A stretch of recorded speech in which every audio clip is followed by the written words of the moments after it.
Hey everybody, Sunday update. Tony George, Stock Sports, the only college football game in town. Florida State taking on LSU.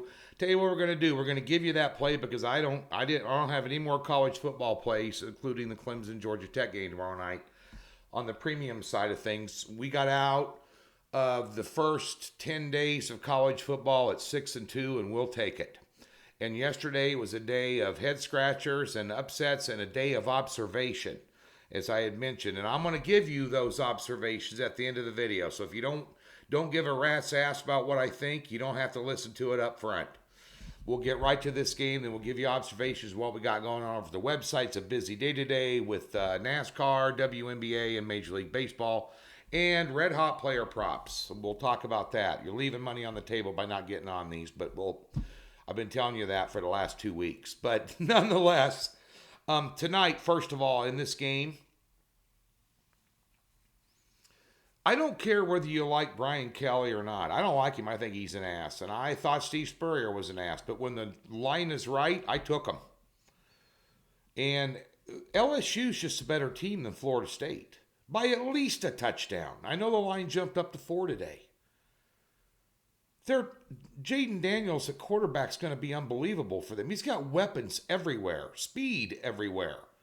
Wide receiver, tight end, especially. They're going to stretch the field vertically. Florida State off a 47-7 win over Duquesne. Who cares?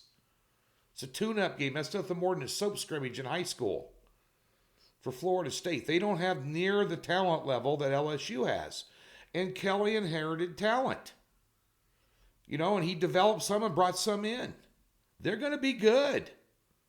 So you're going to see that pompous ass on the sidelines all year long in primetime games with a highly ranked team.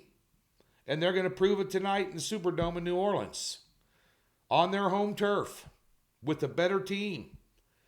Got a whole week of prep for Florida State and saw game film and what their talent level is. I think that they win by 10 plus tonight. I do. I think LSU drops the hammer. That's the pick. All right. Quick observations yesterday. And one thing about those of you that handicap on your own.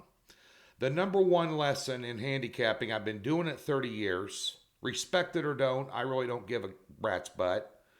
But you learn from wins and you learn from losses. I had a 1-2 day yesterday after being undefeated headed into yesterday. But you learn some things out of the gate. You see some things. And despite what, let's just say, the pundits on ABC, Fox, ESPN, CBS, you're talking about all these teams like their midseason form and the outcome's already been predetermined. Because somebody forgot to tell Notre Dame they were supposed to get their ass handed to them on national television. They should have won. They could have won the game. Matter of fact, Notre Dame's head coach outcoached Ryan Day. Even though he won the game, outcoached him. You had ESPN all day long just anointing Ohio State as the second coming of Jesus. If they'd have played Georgia yesterday, Georgia would have beat them by 25-30. Easily. Just telling you. So Ohio State didn't all that. And there's also a reason Notre Dame was parked at number 5 in the polls. They got players, they got a good football team, they got a good quarterback, and obviously they have a good coach. Al Golden's defensive coordinator, guy's been around. They played well in that game. And Ohio State had a lot more talent than them, but Notre Dame always has talent. But you found out a lot about a lot of teams yesterday. You found out the Pac-12 is going to be pretty good. If you didn't watch that Washington game last night, and Penix, a quarterback, they got 2 wide receivers that could play for anybody, including Alabama, Georgia. Arizona, look what they did against San Diego State. Oregon State was gifted a game by Boise State last night. Boise State starting quarterback got pulled in the first quarter. Turned it over 3 times. You can't turn the ball over 3 times. Can't turn the ball over twice on the goal line. Ask Utah. Look at that game. We thought Utah was better than Florida, and they were better than Florida. Fumbled the ball on the goal line and threw an interception on the 3-yard line in the goal line. to win the game or put it in overtime on a horrible pass. Should have never threw that ball. The tight end was laying down. He was down on the ground. Threw it at him still. Horrible decision. Cost you the ball game. Cost me the cover. Cost you the cover.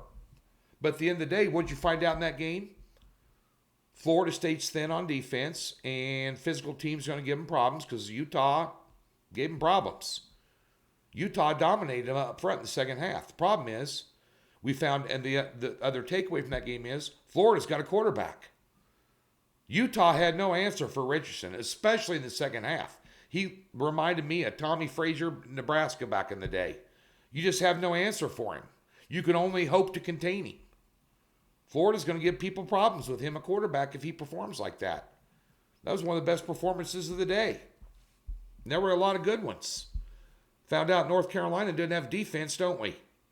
How do you give Appalachian State 40 points in one quarter? Unbelievable.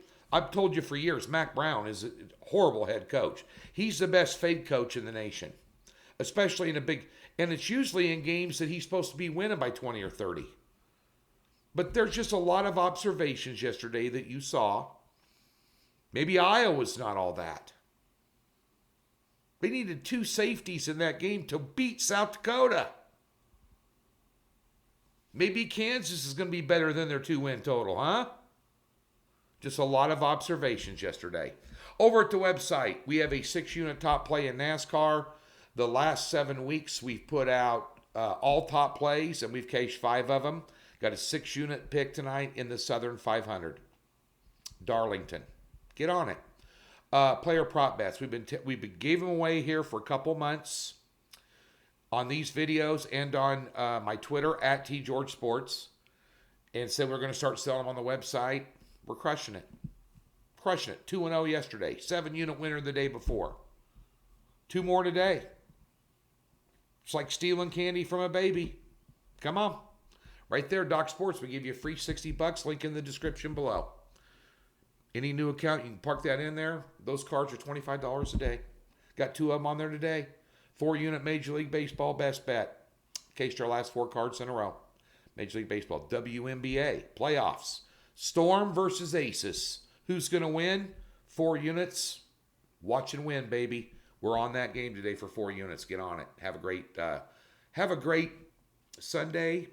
Be back at you on Tuesday. Monday's my day off.